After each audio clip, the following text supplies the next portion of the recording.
रेखा के पिता दिल्ली में किसी तरह अपने और अपने परिवार का पेट पाल रहे थे, पर एक दिन अरे रमेश, तुम्हारी बेटी के तो समझो भाग्य ही खुल गए।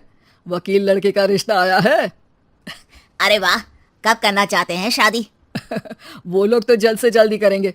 बाकी शाम को मैंने रेखा को देखने के लिए बुला लिया है। तेरा घर छोटा है तो तुम लोग मेरे घर ही आ जाना। राकेश और उसकी बीवी सारी तैयारी के साथ रोहित और रेखा की शादी कर देते हैं। लेकिन अगले ही दिन देखो रेखा, शादी भले ही हो गई है, लेकिन तुम ये मत सोचना कि मैं किसी जोरू के गुलाम टाइप रहूंगा। रेखा को रोहित की बात अजीब लगती है। मैं ये तो सोच भी नहीं सकती और ना ही चाहती हूँ, लेकिन शादी के अगले ही दिन इस तरह की बात की उम्मीद भी नहीं थी। रोहित रेखा के मुंह से ये बात सुनकर गुस्सा हो जाता है। अरे, काफी जबान भी चला लेती हो। माँ ने सिखाया नहीं कि पति से कैसे बात करते हैं? रेखा अब चुप रहने में ही भलाई समझती है। रेखा, जल्दी से नाश्ता तैयार कर लो।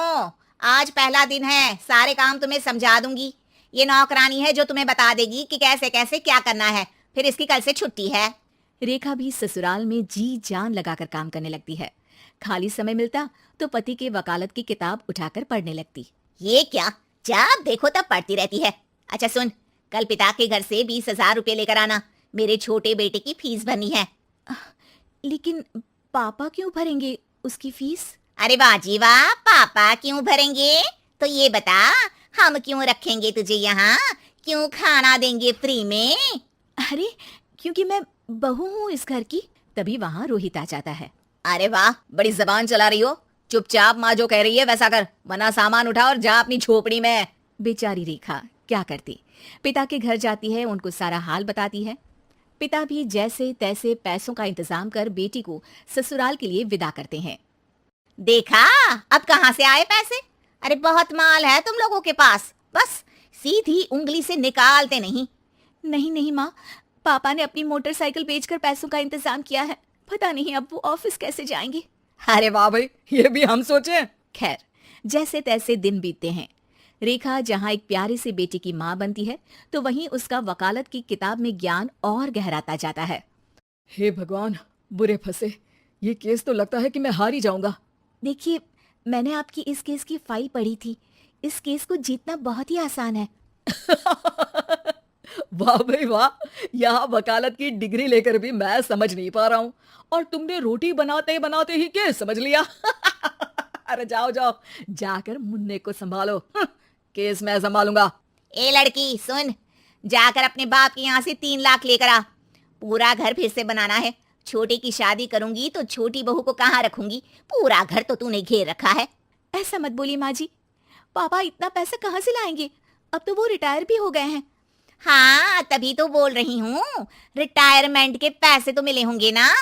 लेकिन वो अगर आपको दे देंगे तो बुढ़ापा कैसे काटेंगे? रोहित रेखा की बात सुनकर गुस्सा हो जाता है। ए सुन, चल अपना सामान उठा, अपना बच्चा उठा और निकल यहाँ से। रेखा के लाख आग्रह के बाद भी रोहित और उसकी सास उसे घर में नहीं रखते। पापा, मैं तलाक चाहती हूँ।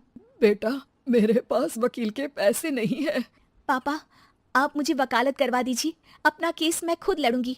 इस बार रेखा के पिता भी उसे ससुराल ना भेजकर रिटायरमेंट के पैसों से वकालत करवाते हैं। और फिर एक दिन कोर्ट के बाहर, रोहित, आज तुम अपना ही केस हार गए, वो भी उस लड़की से जिसकी तुमने कभी कदर ही नहीं की। रेखा, मुझे माफ कर दो। मैं इतनी बड़ी अमाउंट कहाँ से लाऊंगा? मैं हर महीने पैसे नहीं दे सकता तुमको। पैसे वहीं से लाना जहाँ से तुम मेरे पापा को लाने के लिए मजबूर करते थे।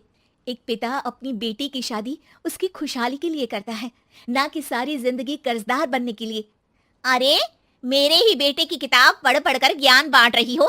वकालत की किताब तो ससुराल में ही पढ़ी थी ना। बिल्कुल, यहाँ मेरी गलती रही।